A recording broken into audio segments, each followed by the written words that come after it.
In diesem Video geht es um die besten 3 Bioethanol-Kamine. Erster Platz, High-End-Produkt, Inneneinbau Bioethanol-Kamin, Ecke mit rechter Öffnung, für den Einbau mit einem 15,4 Liter Brenner. Er verfügt über eine Flammenregelung. Brenndauer 4 bis 6 Stunden. Die lasergeschnittene Form des Blattes gewährleistet eine perfekte Anpassung beider Teile, nachdem sie zusammengeschoben wurden, um das Feuer zu löschen.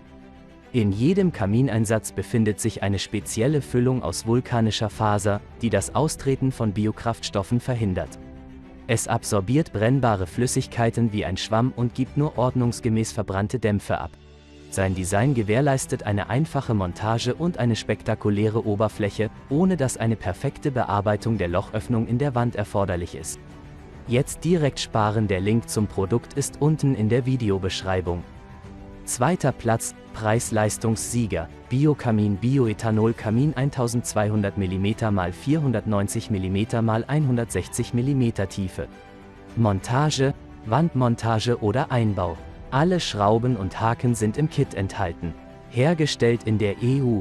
TÜV zertifiziert. 2 Jahre Garantie. 1,5 mm pulverbeschichtetes Edelstahl, halbmattes Schwarz und mattes Schwarz.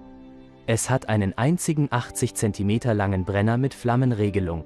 Fassungsvermögen 2L. Schutzglas vorhanden. Mit Schutzglas und Halterung zum schnellen und sicheren Löschen des Feuers.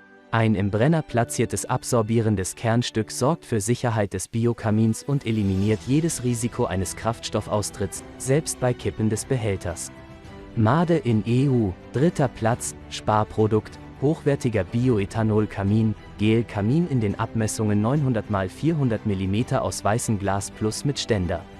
Mit unserem Bioethanol-Kamin können Sie eine wundervolle Atmosphäre ohne Rauch oder schädliche Schadstoffe erzeugen. Der Grund dafür ist Bioethanol, das nur in Wasser und Kohlendioxid verbrennt, Dampf erzeugt und daher gleichmäßig abgeatmet wird. Daher sind keine Genehmigungen oder ein Kamin erforderlich, um einen Bioethanol-Kamin im Haus zu betreiben. Abmessungen und technische Daten des Kamins: Höhe 400 mm, Breite 900 mm, Tiefe 120 mm, Tiefe der Rahmenkante an der Wand 90 mm, Anzahl der Brennkammern 3 Stück, Füllmenge der Brennkammern zusammen, circa Bioethanol, Breite der Flammen nach der Entzündung etwa 560 mm, Gewicht, ca. 10 Kilogramm.